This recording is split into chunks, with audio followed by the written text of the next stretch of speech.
I don't think I can overstate the importance of counting. So I'm just going to give you like some of my experiences and then see if we can apply those to your context.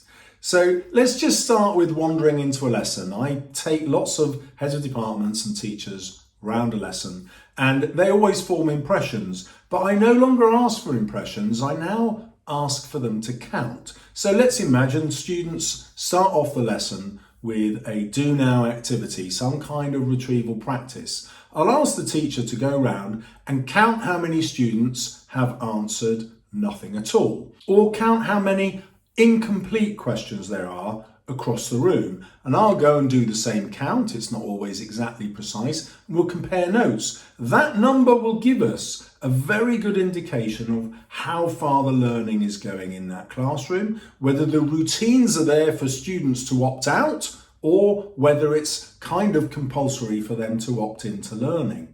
Now, you can do that with an individual, you can do that with a whole class, you can do that across the school. But once you start counting and putting this into a spreadsheet and keeping a total, you can see the change over time.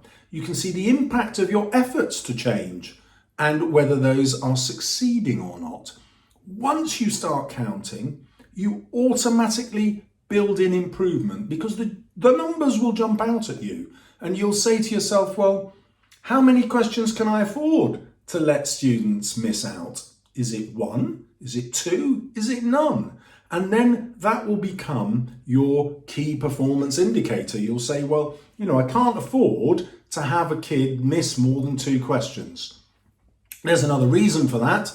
If they don't make a guess when they receive the right answer, it won't stick. It will only stick if they've got something wrong, then their brain will get the feedback, whoops, I've made an error, I need to self-correct. So it's super important that students answer things incorrectly rather than just saying, don't know what to do, I'll leave it blank. Teachers no longer invigilate the GCSE exams, but in the English department that I work with, they do an exam practice every week on some kind of question in year 11. And as I was going around the classes, I saw fantastic teaching, fantastic behaviour for learning, fantastic explanations and modelling that led to students having all the information they needed to get top grades. But this is what else I saw.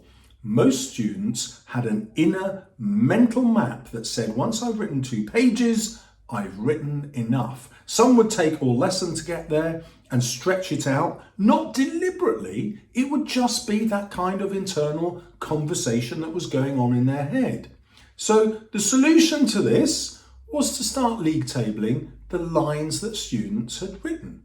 And suddenly, with no extra teaching and no extra intervention, nothing else, just the league tabling, students went from averaging 2 pages to 3 pages within a matter of weeks. That's how powerful league tabling effort can be, and making explicit to students the link between effort and performance.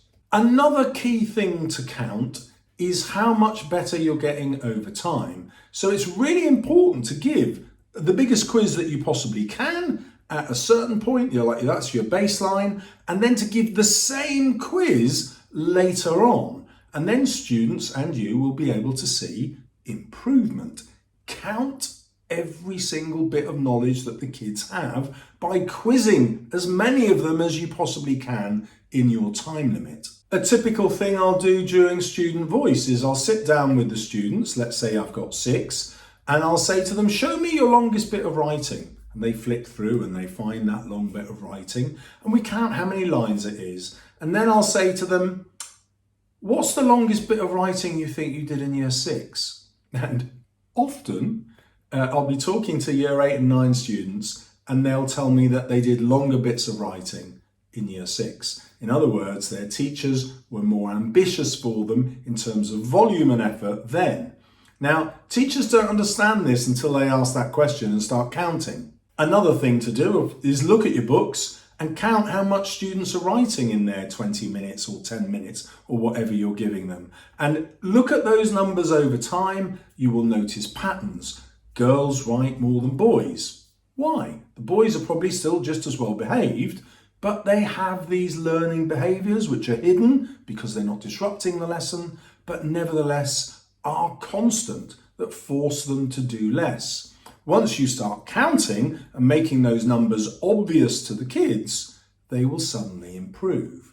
And so the two top things to count are undesirable learning habits versus really desirable learning habits. And when you put the two together in a spreadsheet, it's brilliant to correlate them and show the students the relation between the two. It won't just improve the students, it will improve what you do.